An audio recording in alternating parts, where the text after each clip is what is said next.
नमस्कार, commodity live collar show में आपका स्वागत है। मैं हूं दीपक डोभाल। अगर आपने कमोडिटी में कोई ट्रेड किया है या करना चाहते हैं तो फोन उठाइए और अपना सवाल पूछिए। नंबर आपकी टीवी स्क्रीन पर 02223001634 या फिर दूसरा नंबर पर आप लगा सकते हैं कॉल 02223001635। इस पर कॉल करके आप अपने सवाल पूछ सकते हैं। आज हमारे साथ दो खास मेहमान भी जुड़ रहे हैं। हमारे साथ हैं कुंवर ग्रुप के रवि दियोरा साहब और जीसीएल के अमित खरे साहब। आप दोनों मेहमानों का बहुत बहुत स्वागत है सर। सबसे पहले दियोरा साहब, आपके पास मैं आना चाहूंगा और गोल्ड में आपकी स्ट्रैटेजी आज क्या होगी हमारे दर्शकों के लिए, इसका विश्लेषण करें सर। इंट्राडे में ऐसा लग रहा है कि गोल्ड में जिस हिसाब से मोमेंटम बना हुआ है, मेरे हिसाब से थोड़ा बहुत शॉर्ट कवरिंग का ट्रेड इवनिंग को बनना चाहिए एंड जो इसका सेफ हेवन नेचर है वो शायद आगे जारी रहेगा। 2 दिन जो फाइनेंशियल मार्केट की रिकवरी थी, शायद इस हिसाब से थोड़ा रेजिस्टेंस बन रहा है, बट मुझे लग रहा है कि ये बेटर लेवल है, यहाँ पे बाई करना चाहिए। लेवल स्पेसिफिक 58,580 के करीब गोल्ड में बाई करना चाहिए।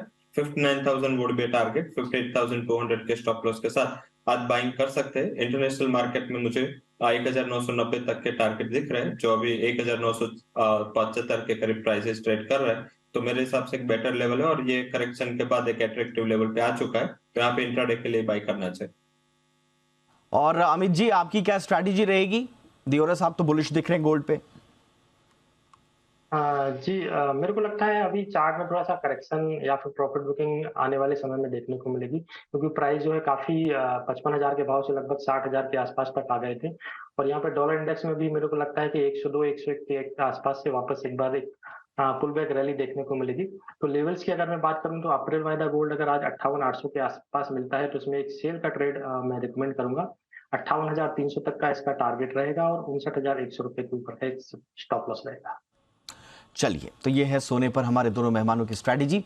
अब जरा चांदी में भी आ जाते हैं। दियोरा साहब, चांदी में आज क्या करना चाहिए? चांदी थोड़ी बेस मेटल की जो टैपिड मोमेंटम है, उस हिसाब से मुझे लग रहा है कि सेल ऑन राइज का मोमेंटम वहां पे बेटर हो सकता है। वैसे अपने रेजिस्टेंस 70,000 के करीब प्राइस ट्रेड कर रहा है, तो मुझे लग रहा है कि एक बार वहां पे बिग वाली का मौका ढूंढना चाहिए। लेवल स्पेसिफिक बात करें 69,880 के करीब एक बार सेलिंग का अपॉर्चुनिटी फाइंड करें। अपर साइड स्टॉप लॉस 70,300 का लगाए। डाउन साइड मुझे लग रहा है कि एक बार 69,100 तक के लेवल आपको इंट्राडे में आते हुए दिख सकते हैं। ठीक है, अमित जी, आपकी स्ट्रैटेजी क्या रहेगी सर? सिल्वर में मेरा ट्रेड सेलिंग का ही रहेगा। जो इंट्राडे का ट्रेड है वो 70,150 के आसपास इसमें एक बिकवाली का ट्रेड दिया जाना चाहिए। 70,500 रुपए के ऊपर का स्टॉप लॉस है और आज का जो टारगेट है वो 69,500 के आसपास तक का रहेगा। ठीक है सर, तो ये है चांदी पर हमारे दोनों मेहमानों की राय। अब जरा कुछ कॉलर्स के कॉल्स भी ले लेते हैं। इस वक्त हमारे साथ पवन जी जुड़ चुके हैं हरियाणा से। पवन जी, बहुत बहुत स्वागत। पूछिए सर अपना सवाल। नमस्कार जी सर। नमस्कार सर, मेरा कोरिएंडर पे सवाल है और गुआर सीड पे सवाल है सर जी। कोरिएंडर का टारगेट मुझे जानना है करीब करीब 10 मई तक या। ठीक है सर, कोरिएंडर और ग्वार पे हम लेते हैं अपने दोनों मेहमानों से राय। दियोरा साहब, आपकी राय पवन जी के लिए। जरूर से कोरिएंडर पे जिस हिसाब से अभी ट्रेंड बना हुआ है, पर्टिकुलर हायर लेवल पे थोड़ा रेजिस्टेंस बन रहा है और 7200 से लगातार तीसरी चौथी बार प्राइसेस रिवर्स हुए। हालांकि ये करेक्शन के बाद एक सपोर्ट 6500 का नजदीक है, तो मुझे लग रहा है कि 6500 के करीब एक बार वहां पे सस्टेन प्राइसेस होने चाहिए। 6500 के करीब आता है तो मेरे हिसाब से कॉन्ट्रैक्ट को लेके बाय करें। स्टॉप लॉस 6300 का लगाए। अपर साइड मेरा मानना है कि फिर से 7000 तक के टारगेट आपको अप्रोच होते हुए दिख सकते हैं। तो दुनिया में मुझे लग रहा है कि यहाँ पे एक रिकवरी का ट्रेड आपको फाइंड करना चाहिए। एंड सेकंड क्वेश्चन किस कमोडिटी पे था? शायद गुआर पे था।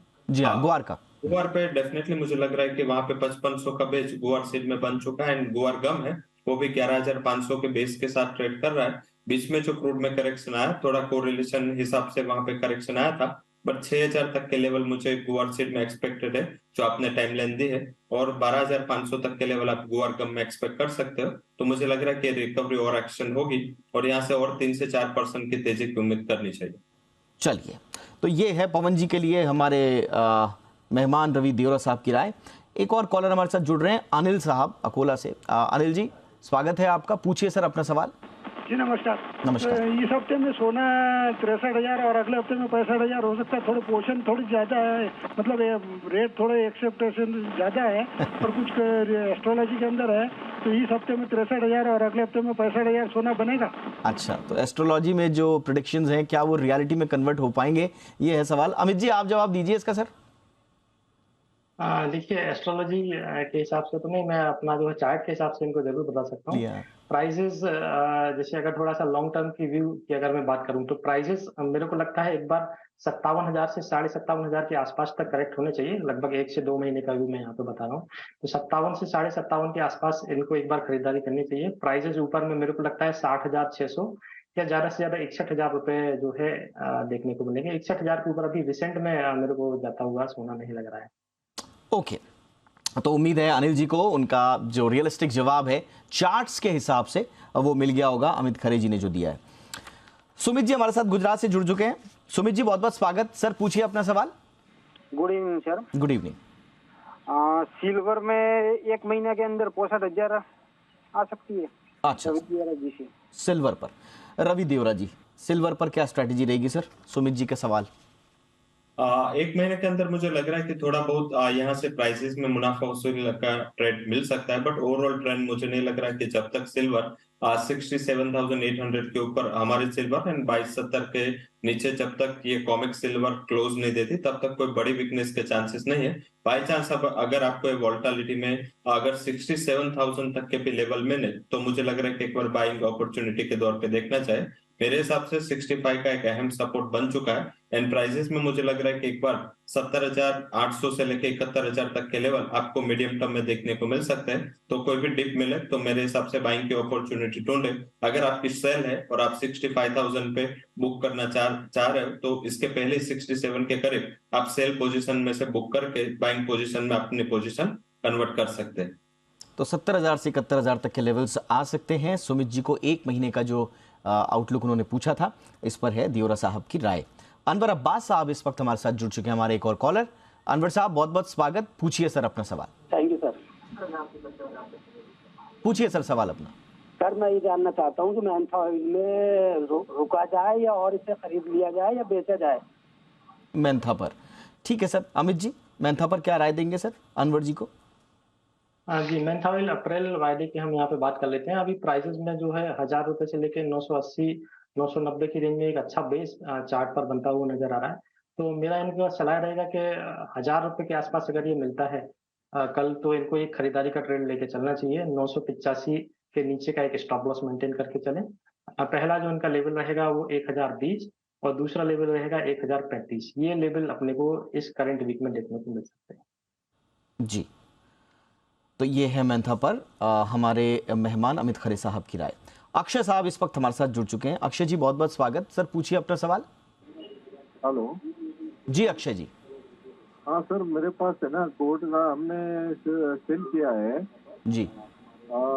लगभग मान लो 57,000 से 3 लॉट मेरे है। एक्चुअली रोल ऑन की कितनी आती, रोल ऑन किए क्या छोड़ दे? अच्छा, रोल ऑन करें या नहीं करें जो आपने लेवल्स बताए हैं। दियोरा साहब आप जवाब देना चाहेंगे अक्षय जी को? जरूर से आपको अगर आपका आउटलुक नेक्स्ट एक्सपायरी एंड तक होल्ड करने का है तो मुझे लग रहा है कि आपकी एंट्री काफी बेटर लेवल पे है और वही सपोर्ट है।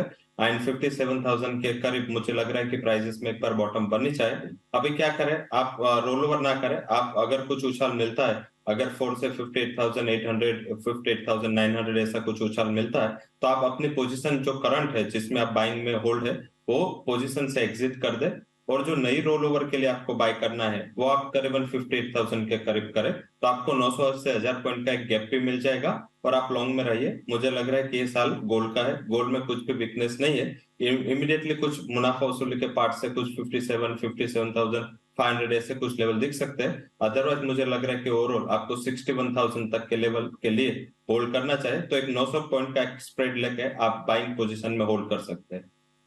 ठीक है सर, तो 61 तक की पोजीशन के लिए आप होल्ड करके रख सकते हैं। ये है अक्षय जी के लिए दियोरा साहब की राय। विनोद जी इस वक्त हमारे साथ जुड़ चुके हैं, हमारे एक और कॉलर। विनोद जी बहुत बहुत स्वागत। सर पूछिए अपना सवाल। सर 5,850 पर मेरे 5 लॉट क्रूड ऑयल के क्रूड ऑयल 5,850 के लेवल पर। मुझे लगता है वो आगे का आउटलुक समझना चाह रहे हैं, उनकी आवाज़ ज़रा कट गई है। मैं खरे साहब आपसे समझना चाहूँगा, आप अगर पूरा समझ पाए हो या इन जनरल। अच्छा, जुड़ गए विनोद जी, जुड़ गए आप? आवाज़ आ रही है आपको? हाँ जी, हाँ। पूछिए सर अपना सवाल। मेरे 5 लॉट 5,850 में क्रूड ऑयल बाई है, क्या मेरे को 6200 का लेवल मिल जाएगा? अच्छा, 6200 का लेवल मिलेगा या नहीं, खरे साहब? बिल्कुल पॉइंट इनका अच्छा है बाइंग का। मैं इनको एक तो रिवाइज स्टॉप लॉस दूंगा, 5800 रुपए के आसपास का ये स्टॉप लॉस मेंटेन करें। और प्राइस मेरे को लगता है इस वीक में या करंट वीक में 6150 से लेके 6200 रुपए तक हो सकता है। तो ओवरऑल जो है 5500-5300 की रेंज में इसमें एक अच्छा बेस बना है, जिसका की टारगेट जो है ऊपर में 6150 से लेके 6200 रुपए तक आ रहा है। तो 5800 रुपए के स्टॉप लॉस के साथ ये बने रहे, 6150-6200 के लेवल जल्दी देखने को मिलेगा। तो ठीक है विनोद जी, आपका 6200 का लेवल आ जाएगा। और जो स्टॉप लॉसेस बताए गए हैं, स्टॉप लॉस जो बताया गया है खरे साहब की ओर से, उसका ध्यान आप जरूर विशेष रूप से रखिएगा। यामा जी इस वक्त हमारे साथ बुल्ढाना से जुड़ चुके हैं। यामा जी बहुत बहुत स्वागत है सर आपका, पूछिए अपना सवाल। सर मैं चने का और कपास का आउटलुक जानना चाहता हूँ आगे 1 महीने के लिए। चना और कपास पर 1 महीने का आउटलुक आप पूछ रहे हैं, दियोरा साहब? कपास एंड चना में दोनों में आउटलुक के लिए 1 महीने का आउटलुक के लिए एक बड़ी इवेंट इन बिटवीन है, वो नेक्स्ट टू नेक्स्ट वीक होगी। वो होगा IMD एंड स्काईमेट का जो weather estimate and monsoon estimate है, वो पहला एस्टिमेट अगले महीने पहले वीक या दूसरे वीक में आ जाएगा। तो मुझे लग रहा है काफी इंपॉर्टेंट होगा। अगर जून और जुलाई में जो पहले बात चल रही थी कि अल नीनो प्लेस्ड होगा, अगर अल नीनो के न्यूज आते हैं ये रिपोर्ट में, तो मेरे हिसाब से सारे एग्री कॉम्प्लेक्स इंक्लूडिंग जो खरीफ कमोडिटीज है उसमें आपको एक अच्छा उछाल आता हुआ दिखेगा। तो जिसमें चना है एज वेल एज कपास, दोनों ये खरीफ कमोडिटी और दोनों में मींस के आपको एक उछाल देखने को मिलेगा। हालांकि चना में जल्दी से एग्जिट करना है, कुछ भी उछाल आता है, क्योंकि उसमें गवर्नमेंट का काफी रोल इंटरवेंशन के रूप में होता है और काफी स्टॉक ऑन हैंड भी है। तो मुझे लग रहा है कि वहां पे यहाँ से 101 पॉइंट का उछाल आता है तो एग्जिट कर लेना है। कपास में मुझे लग रहा है कि पोस्ट करेक्शन ये एक बेटर लेवल 1500 के करीब अच्छा सपोर्ट है, ये स्टॉप लॉस लगा के आप होल्ड करें। बट 1650 के ऊपर मुझे प्राइसेस कपास के नहीं दिख रहे। अगर 1630-1650 के बिटवीन मिलते हैं तो वहां पे एक बार मुनाफा वसूली कर लेनी चाहिए। ठीक है साहब, तो दोनों खरीफ फसलें हैं जैसा बताया है। तो यामा जी को चने में अगर थोड़ा बहुत भी कोई उछाल मिलता है तो फटाक से आपको एग्जिट कर लेना है। और कपास पर भी बताया है 1500 का लेवल आपको मेंटेन करना है स्टॉप लॉस के रूप में, 1630 तक के लेवल आपको देखने को मिल सकते हैं। अगले कॉलर हमारे साथ जुड़ रहे हैं जफर साहब गुजरात से। जफर साहब बहुत बहुत स्वागत है, पूछिए सर अपना सवाल। क्विंटल का 6000 के पास जाए तो चने पर ही आपका भी सवाल है। तो एक बार हमने एक बार हमने इसमें दियोरा साहब की राय ले ली है। मैं चाहूंगा खरे साहब भी चने पर अपना आउटलुक देते हैं। जी बिल्कुल दीपक जी, चने की सलाह के लिए मैं रवि जी की सलाह से बिल्कुल सहमत हूँ। मेरे को भी ऐसे लगता है कि चने में प्राइस में अगर थोड़ा बहुत उछाल मिलता है, हालांकि अभी 2 से 3 या हफ्ते भर में 200 पॉइंट का लगभग रिकवरी इसमें आया है। यहाँ मौजूदा भाव से मेरे को लगता है 150 से 200 पॉइंट का उछाल और प्राइसेस में देखने को मिल सकता है। तो उन प्राइसेस के आसपास अगर चना भाव मिलता है तो इनको एक बार जो है अपनी अगर स्टॉक उनके पास है तो वहां से निकलना चाहिए या फिर बिकवाली करके निकलना चाहिए, क्योंकि चने में ओवरऑल स्टॉक्स काफी ज्यादा है और गवर्नमेंट के इन्वेंशन भी काफी इंच पे बने रहते हैं। तो ओवरऑल एक उछाला मिलता है तो उनको बिकवाली की रणनीति अपनानी चाहिए। बिकवाली की रणनीति अपनाने की सलाह है चने पर। रमेश जी इस वक्त हमारे साथ जयपुर से जुड़ रहे हैं। रमेश जी बहुत बहुत स्वागत, सर पूछिए अपना सवाल। हाँ सर नमस्कार। ऐसा नमस्कार। है कि सिल्वर का एक लॉट सेल किया है 69,550 पे, अब क्या करें, क्या लॉस बुक कर लें क्या? अच्छा 69,550 पे? हाँ जी 69,550 पे एक लॉट सेल किया है, अब आप कहें तो लॉस बुक कर लें। ठीक है सर, तो ये जवाब जो है दियोरा साहब से लेते हैं। सर रमेश जी को क्या सलाह देंगे दियोरा साहब? थोड़ा 7:30 बजे डेटा है उसका वेट करें और मुझे लग रहा है कि एक बार यूएस ओपन होने दे, उसके बाद थोड़ी वोलेटिलिटी आपको मिलेगी। लॉस बुक करने से बेटर है कि आप एक स्टॉप लॉस ध्यान में रखें 70,300 के करीब माइंड में स्टॉप लॉस लगा के आप पोजीशन को होल्ड करें। अगर डाउन साइड आपको 69,600 700 तक के जो मॉर्निंग में लेवल थे वो लेवल अगर आते हैं तो वहां पे एग्जिट होना है। बट मुझे लग रहा है कि बेटर लेवल नहीं है। एक बार शायद आपको जैसे यूएस मार्केट ओपन हो गए as a part of volatility आपको 69,600-700 तक के लेवल मिल जाएंगे, मींस आपको लॉस नहीं होगा। कोस्ट टू कोस्ट आपको अगर प्राइसेस मिलते हैं तो एग्जिट करना है, अदरवाइज 70,300 के स्टॉप लॉस के साथ आप पोजीशन में बने रहे। ठीक है, तो थोड़ा और वेट कर लीजिए सर यूएस मार्केट के ओपन होने का रमेश जी, और 70-300 का स्टॉप लॉस याद रखिएगा, और उसके बाद जो एग्जिट की स्ट्रैटेजी बताई है उसका पालन करें। उत्कर्ष हमारे साथ जुड़ चुके हैं। उत्कर्ष जी बहुत बहुत स्वागत है सर आपका, पूछिए अपना सवाल। पूछना चाहता हूँ, मैं सिल्वर परचेज करना चाहता हूँ, तो इस रेट में सिल्वर को परचेज करना चाहिए या नहीं? अच्छा, मौजूदा भाव पर सिल्वर परचेज करना है या नहीं, ठीक है साहब। खरे साहब आपका जवाब। जी, सिल्वर के लिए यहाँ पे मैं 2 आउटलुक देना चाहूँगा। अगर ये शॉर्ट टर्म के लिए मतलब 15 से 20 दिनों के लिए बाय करना चाह रहे हैं, तो इनको 68 के आसपास तक का वेट करना चाहिए। 68 के आसपास अगर प्राइसेस मिलते हैं, तो वहाँ पे ये खरीदारी कर सकते हैं। 700 से 800 पॉइंट का स्टॉप लॉस लगा के चलें। ऊपर में अगर थोड़ा-सा रखते हैं, तो 70,500 के आसपास तक के भाव इनको देखने को मिलेंगे। लेकिन मौजूदा लेवल पर इनको खरीदारी की सलाह नहीं रहेगी। वहीं पे अगर ये इन्वेस्टमेंट पॉइंट ऑफ व्यू से खरीदना चाह रहे हैं, तो मेरे को लगता है प्राइसेस 67,500 तक भी टेस्ट कर सकते हैं 1 से 2 महीने में। वो प्राइस जो है बेस्ट इन्वेस्टमेंट का प्राइस रहेगा। वहाँ से कीमतों में वापस फिर से 1 से 4 से 5,000 पॉइंट का एक उछाल देखने को मिलेगा। तो मौजूदा स्तरों पर इनको खरीदने की सलाह बिल्कुल नहीं मिलेगा। चलिए, तो उत्कर्ष जी के लिए खरे साहब की सलाह ये रही। अब हमारे साथ एक और कॉलर जुड़ रहे हैं, विजय जी जुड़ रहे हैं। विजय जी बहुत बहुत स्वागत सर, पूछिए अपना सवाल सर। सर नमस्कार। हाँ जी सर, मेरा ना नेचुरल गैस पे अप्रैल कॉन्ट्रैक्ट पे ना एक बाय है जी मेरा जी 195.40 पे जी। अच्छा, 195.40, उसमें क्या करें जी?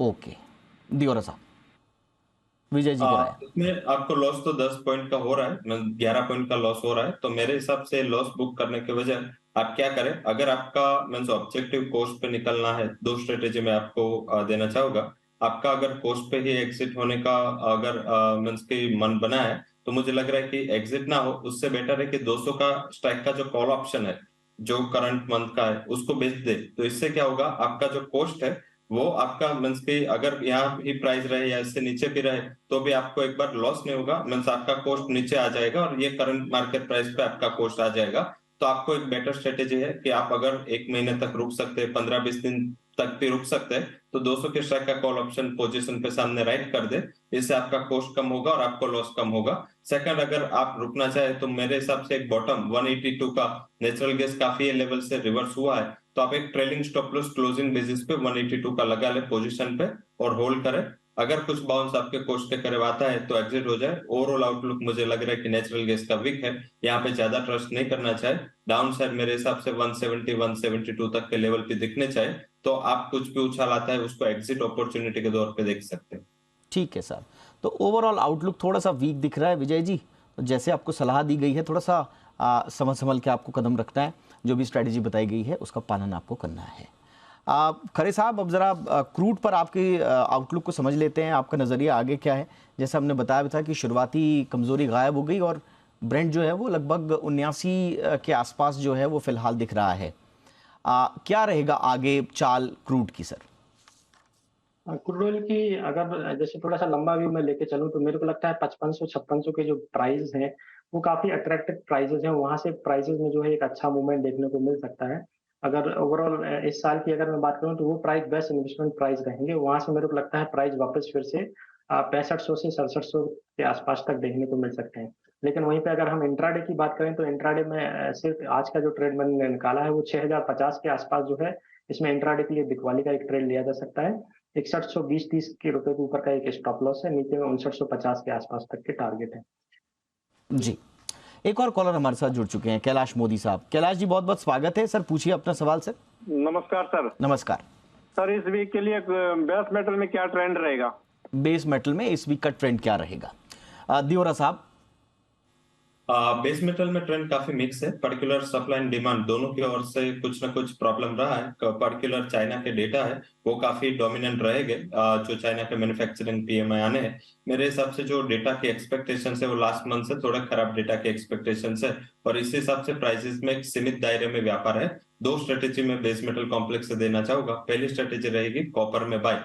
मुझे लग रहा है कि 772 का एक अच्छा बेस कॉपर में है, बाय करें उसको 772 के करीब। 785 का ये वीक का टारगेट रहेगा। 764 के स्टॉप लॉस के साथ आप कॉपर में बाय कर सकते हैं। वहां पे सप्लाई की काफी किल्लत है, तो अगर डिमांड फैक्टर ने वर्क नहीं किया तो शायद सप्लाई फैक्टर आपको प्राइसेस को अच्छा सपोर्ट देगा। सेकंड स्ट्रेटेजी मेरी रहेगी वो सेलिंग में रहेगी, वो रहेगी जिंक। जिंक में लगातार वीकनेस बनी हुई है, 258 के करीब बेच के चले, 262 के स्टॉप लॉस के साथ डाउन साइड 250 तक के लेवल की मैं उम्मीद कर रहा हूं। तो ट्रेंड जैसे मिक्स है, स्ट्रेटेजी भी मिक्स रखे, कॉपर में बाय एंड जिंक में सेलिंग की रिकमेंडेशन रहेगी।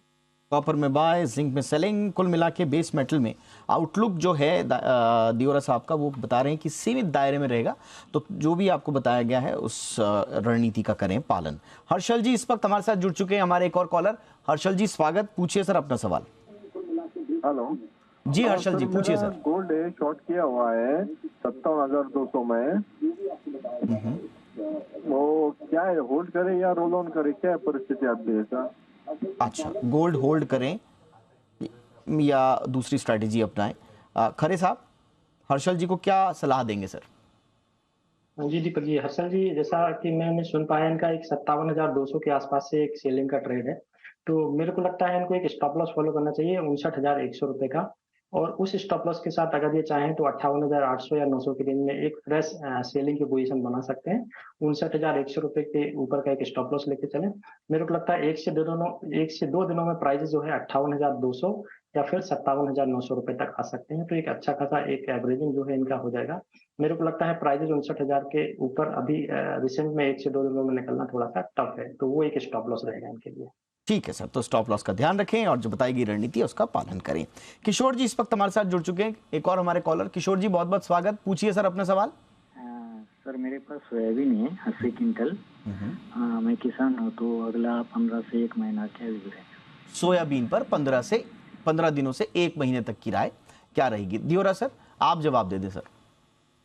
बेसिकली जो सोयाबीन में ट्रेंड बना हुआ है पर्टिकुलर रेजिस्टिव ट्रेंड है। इस टाइम जो सोयाबीन का क्रशिंग भी काफी अच्छा हुआ, इस हिसाब से सोया तेल की जो सप्लाई है वो काफी अच्छी इंडिया में रही, एंड पर्टिकुलर सीपीयू के जो प्राइसेस लगातार गिर रहे हैं, तो इस हिसाब से पूरा edible oil and oil seed complex में थोड़ा करेक्शन का माहौल है।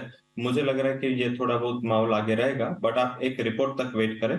जो भी एग्री कमोडिटीज में, जो भी खरीफ कमोडिटीज में जिसको भी क्वेश्चन है, वो शायद मुझे लग रहा है 1 वीक के लिए होल्ड करे, उसमें सोयाबीन हो, चना हो, कपास हो, क्योंकि इसमें क्या है, ये जो आईएमडी का वेदर रिपोर्ट होगा, स्काईमेट का रिपोर्ट होगा, वो काफी मायने रखता है। अगर एल निनो का कुछ न्यूज आया तो मेरे हिसाब से इमीडिएटली आपको एक स्पार्क आता हुआ कमोडिटीज में दिखेगा, उसको सेलिंग की अपॉर्चुनिटी पे देखे। इंटरनेशनली डिमांड फैक्टर काफी वीक सोयाबीन में है, पूरे ऑयल सीड कॉम्प्लेक्स में, तो कुछ भी उछाल आपको मिलता है, यहाँ से 200 पॉइंट तक का भी उछाल मिलता है, तो उसमें एक बार एग्जिट कर लेना चाहिए। ज्यादा प्राइस की तेजी मुझे नहीं लग रहा है कि सोयाबीन में आ सकते। इंटरनेशनल सप्लाई भी अच्छी है, एडिबल ऑयल लगातार नीचे जा रहा है, तो उसका एक नेगेटिव इम्पैक्ट शायद प्राइस में आता हुआ दिख सकता है। चलिए, तो उम्मीद है किशोर जी को अपना जवाब मिल गया होगा। और इसी के साथ एक बड़ी महत्वपूर्ण खबर आपको दे दें। 1 अप्रैल से गोल्ड हॉलमार्किंग के लिए 6 डिजिट का जो HUID अनिवार्य होने जा रहा है। देश भर में ज्वेलर्स की दलील थी कि इसकी समय सीमा थोड़ी आगे बढ़ा दी जाए।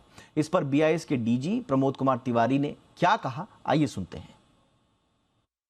जो भी रिप्रेजेंटेशंस हमारे पास आए थे ज्वेलर्स एसोसिएशन की तरफ से या इंडिविजुअल ज्वेलर्स की तरफ से, उन सभी पे विचार विमर्श के लिए विगत 24 तारीख को एक बैठक की गई। उसकी अध्यक्षता हमारे डिपार्टमेंट ऑफ कंज्यूमर अफेयर्स के सेक्रेटरी ने की, और उसमें उनकी बातों को सुना गया और उनके जितने भी प्रश्न थे, जितनी भी आशंकाएं थी, सभी को दूर करने की हमने कोशिश की, और अंततः एक लगभग ही आम सहमति थी कि 1 अप्रैल से इसको लागू किया जाना चाहिए।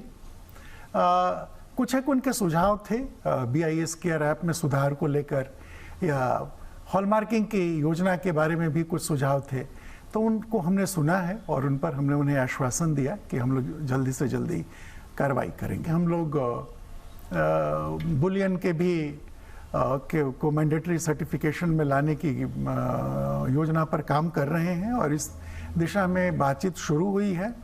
एक सुझाव ये था कि सरकार सिल्वर को भी, चूँकि चांदी की भी खपत अपने देश में बहुत होती है, तो इसमें भी HUID जैसी कोई व्यवस्था लाने पे विचार करे।